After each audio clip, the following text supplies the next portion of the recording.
नमस्कार साथियों, कैसे हैं आप सब। थर्सडे है आज और सुबह 7 बजे मैं और भार्गव साहब आपके साथ हैं। हम समझ रहे हैं अकोमोडेशन कंट्रोल एक्ट के जटिल प्रावधानों को सरल भाषा में। किराएदार और मकान मालिक के बीच के संबंधों को सुलझाने के लिए ये कानून है जिसका नाम है मध्य प्रदेश स्थान नियंत्रण अधिनियम, और एमपी जुडिशरी के एग्जाम का ये महत्वपूर्ण भाग है ही। आज हम समझेंगे धारा 10 और 11 से संबंधित प्रावधान को। धारा 10 में लिखा है भाड़ा नियंत्रक प्राधिकारी मानक भाड़ा नियत करेगा, और धारा 11 में इंटरिम यानी कि अंतरिम भाड़े के बारे में प्रावधान है। धारा 10 में कुल मिलाकर के 7 उपधाराएं हैं, बहुत लंबी धारा है। एक एक करके इस धारा के बारे में समझते जाते हैं कि ये क्या कह रही है उपधाराओं के माध्यम से। तो सेक्शन 10 रीड सेज, धारा 10 की हेडिंग है rent controlling authority to fix standard rent etcetera. उपधारा 1 कहती है the rent controlling authority shall on an application made to it in this behalf either by the landlord और by the tenant in the prescribed manner fix in respect of any accommodation. उपधारा 1 कहता है कि भाड़ा नियंत्रक प्राधिकारी किसी ऐसे आवेदन पर जो या तो भूस्वामी द्वारा या अभिद्वारी द्वारा इस निमित्त उसे विहित रीति में किया गया हो किसी स्थान के संबंध में, पहला पॉइंट है the standard rent in accordance with the provision of section 7 मानक भाड़ा धारा 7 के उपबंधों के अनुसार, या दूसरा पॉइंट है इसमें the increase if any refer to in section 8 धारा 8 में यथा निर्दिष्ट वृद्धि यदि कोई हो तो नियत करेगा। सर, धारा 10 की उपधारा 1 जो हमने रीड किया ये क्या कह रहा है, समझाइए।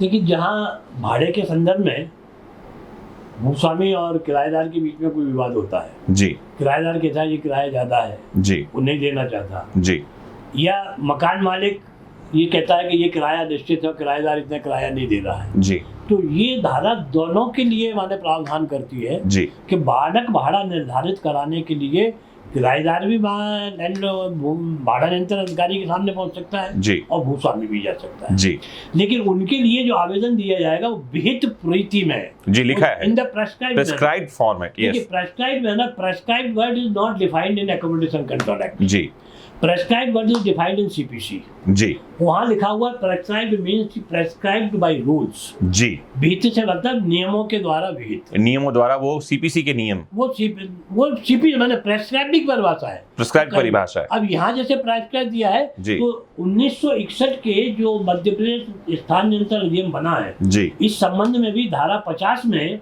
राज्य शासन को शक्ति दी गई है नियम बनाने की जी, और राज्य शासन ने 1966 में नियम बनाए हैं, 1966 में रूल्स बना दिए, रूल्स बनाए हैं जी, और 96 के रूल में जो पूरी की प्रक्रिया जहाँ जहाँ विहित रीति, जी, तो विहित रीति वहाँ पूरी उन नियमों में दी गई है। जी, अब यहाँ जो विहित रीति में आवेदन देना है तो इसमें रूल 3 देखना होगा आपको जी, और रूल 3 में फॉर्म 1 दिया है अपेंडिक्स जी। में, उस फॉर्म में आवेदन दिया जाएगा। जी, एक्चुअली जब कभी अधिनियम बनाने की बात होती है तो अधिनियम बनाए जाते हैं विधायिका द्वारा, लेजिस्लेचर अधिनियम बनाता है और उन अधिनियमों के उचित क्रियान्वयन के लिए फॉर दी व्हाट एप्लीकेशन और enforcement of that particular act rules बनाए जाते हैं, और रूल हमेशा बनाती है सरकार। जैसा कि सर ने भी बताया, इस कानून के ठीक से इम्प्लीमेंटेशन के लिए 1966 में रूल्स बनाए गए हैं, और जहां कहीं विहित शब्द आएगा वहां उस नियम के द्वारा विहित से जब किसी नियम में दिया जाएगा।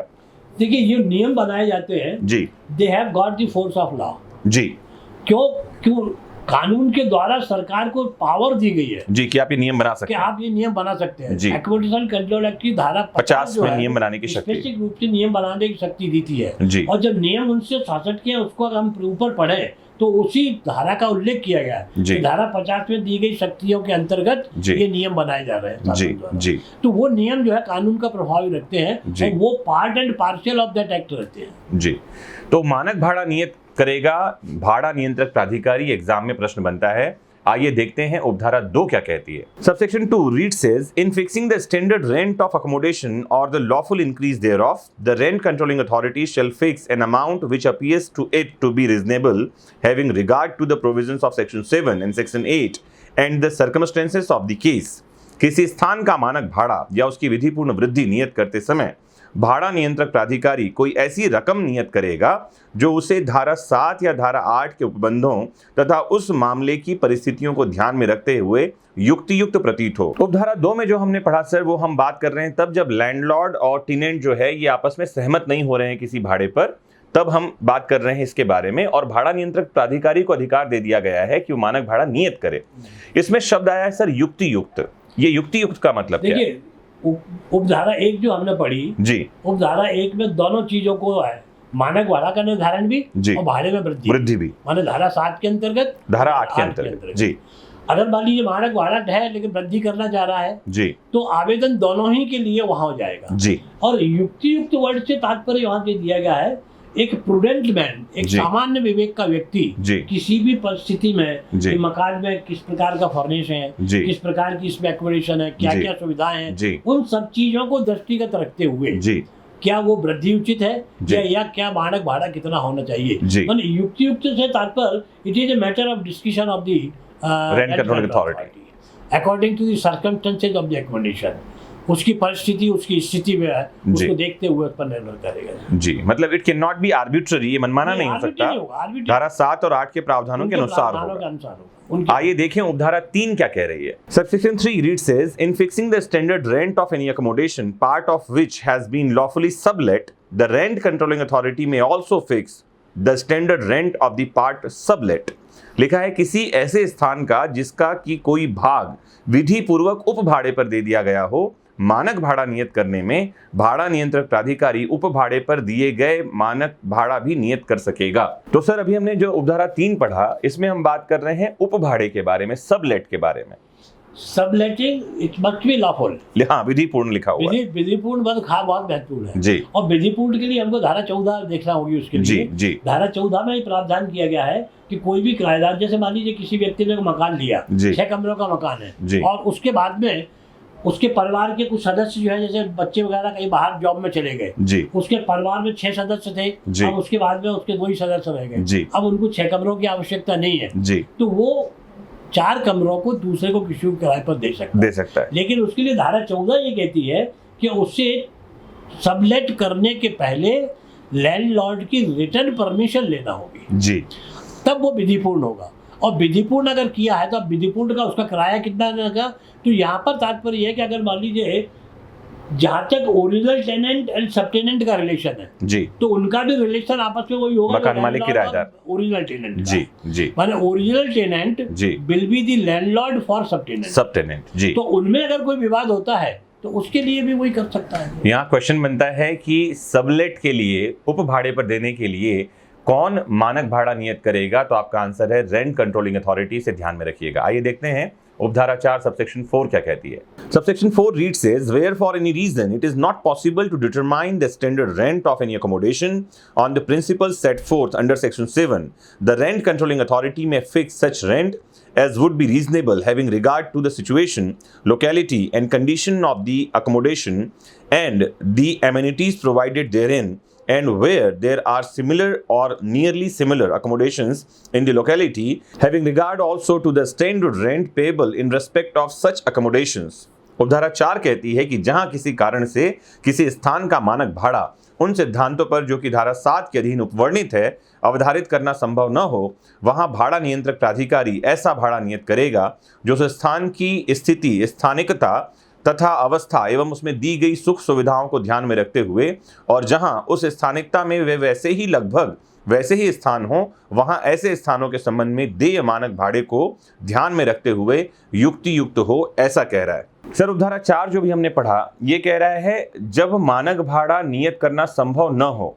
मानक भाड़ा धारा 7 के सिद्धांतों के अंतर्गत, तो इसका क्या मतलब है सर? देखिए धारा 7 में 3 सब सेक्शंस दिए गए हैं जी, सेक्शन 1, सबसेक्शन 2, सबसेक्शन 3 जी। अब जहाँ सबसेक्शन 3 के अंतर्गत भी नहीं अगर मानक भाड़ा निर्धारित करना उस स्ट्रक्चर में फिट बैठ रहा है, तो देखिए कानून निर्माता इस प्रकार की पावर्स देते हैं अधिकारी को कि अगर उन परिस्थितियों के अलग हटके भी अगर कहीं कोई स्थिति है तो फिर वो क्या करेगा। मतलब न्याय होना चाहिए किसी भी स्थिति में, न्याय होना चाहिए उसको। न्याय इसको हम कह सकते हैं इनहेरेंट पावर, इसको एक इनहेरेंट पावर हम कह सकते हैं रेंट कंट्रोल अथॉरिटी की। तो किस लोकेलिटी में मकान है, क्या क्या सुविधाएं वहाँ दी जा रही हैं, उन सबको ध्यान में रखते हुए मानक भाड़ा निर्धारित कर सकता है। हमने अभी देखा सबसेक्शन 4, आइए देखें सबसेक्शन 5, 6 और 7 क्या कह रहे हैं। Subsection 5 read says the standard rent shall be fixed for a tenancy of 12 months. मानक भाड़ा 12 मास की अवधि के लिए ही नियत किया जाएगा, provided that where the tenancy is from month to month or for any period less than a month, the standard rent for such tenancy shall bear the same proportion to the annual standard rent as the period of tenancy bears to 12 months. लिखा है मानक भाड़ा 12 मास की अभिधृति के लिए नियत किया जाएगा, लेकिन जहां अभिधृति मासानुमासी हो या 1 मास से कम की किसी कालावधि के लिए हो, वहां ऐसी अभिधृति के लिए मानक भाड़े का वार्षिक मानक भाड़े के साथ वही अनुपात होगा जो कि किराएदारी की कालावधि के 12 मास के साथ हो। उपधारा 6 कह रही है कि इस धारा के अधीन किसी स्थान का मानक भाड़ा नियंत्रित करने में भाड़ा नियंत्रक प्राधिकारी उसका मानक भाड़ा असुसज्जित अवस्था में नियत करेगा और कोई ऐसा अतिरिक्त प्रभार भी अवधारित करेगा जो कि भूस्वामी द्वारा प्रदाय किए गए किसी फर्नीचर के लिए देय हो, और भूस्वामी के लिए यह विधिपूर्ण होगा कि वह ऐसा अतिरिक्त प्रभार अभिधारी से वसूल करे। In fixing the standard rent of any accommodation under this section, the rent controlling authority shall fix the standard rent thereof in an unfurnished state and may also determine an additional charge to be payable on account of any furniture supplied by the landlord, and it shall be lawful for the landlord to recover such additional charge from the tenant.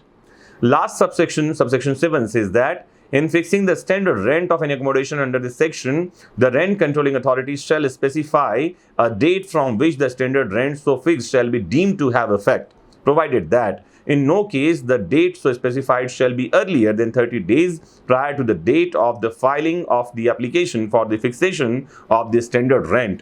उपधारा 7 कह रही है कि इस धारा के अधीन किसी स्थान का मानक भाड़ा नियत करने में भाड़ा नियंत्रक प्राधिकारी वह तारीख नियत करेगा जिस तारीख से वह मानक भाड़ा जो इस प्रकार नियत किया गया हो प्रभावशाली होगा, परंतु किसी भी दशा में वह तारीख जो इस प्रकार विनिर्दिष्ट की गई हो मानक भाड़ा नियत करने के लिए आवेदन के फाइल किए जाने की तारीख के पूर्ववर्ती 30 दिन के पूर्व की नहीं होगी। ये जो 3 सेक्शन हमने पढ़े सर, इनकी सार समरी क्या है, समझा दीजिए। देखिए, सबसेक्शन 5 जो कहती है जी जो भाड़ा निर्धारित होगा वो 12 महीने के लिए होता है जी।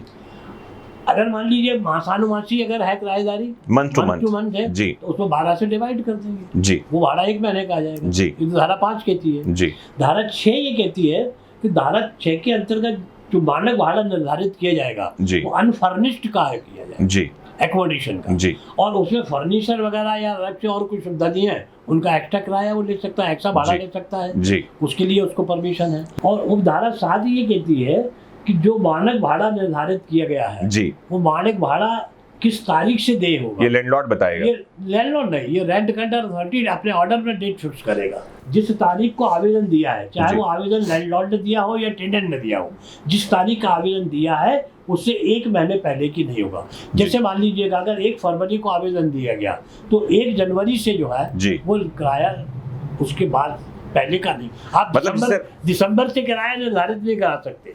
जैसे उपधारा 7 ये कह रही है कि एक बार जो है भाड़ा तय कर दिया गया तो उसके लिए जो डेट तारीख होगा कोई भी तारीख हो सकता है, आने वाला भविष्य का, आगे वाली नहीं, आगे वाली की ये रेट्रोस्पेक्टिव है। अच्छा, रेट्रोस्पेक्टिव है। अच्छा, जिस तारीख को आवेदन दिया है जी, उससे 1 महीने पहले से वो किराया लागू होगा। सर उपधारा 7 को एग्जांपल से समझा दीजिए। उपधारा 7 में जैसे मान लीजिएगा विवाद आया जी, और विवाद उनमें आया और आवेदन दिया 1 फरवरी को जी, 1 फरवरी को आवेदन दिया और आवेदन डिसाइड हुआ कि हाँ मानक भाड़ा इतना होगा जी, तो वो 1 जनवरी से वो भाड़ा लागू होगा, 1 दिसंबर से नहीं होगा, 1 नवंबर से नहीं होगा। अच्छा, माने केवल 1 महीने पहले से लागू होगा, उससे पहले इसके लागू नहीं होगा। तो अभी आपने समझा धारा 10 की 7 उपधाराओं को भार्गव साहब के एक्सपर्ट कमेंट के साथ। आइए देखते हैं धारा 10 से क्या प्रश्न बन सकते हैं। पहला क्वेश्चन आपके सामने है, who fixes the standard rent, यानी कि मानक भाड़ा कौन तय करता है। ऑप्शंस आपके सामने हैं, आप देखें और सीधे मैं आपको आंसर पर लिए चलता हूं। आपका आंसर है भाड़ा नियंत्रक प्राधिकारी, और इसे इंग्लिश में कहते हैं रेंट कंट्रोलिंग अथॉरिटी।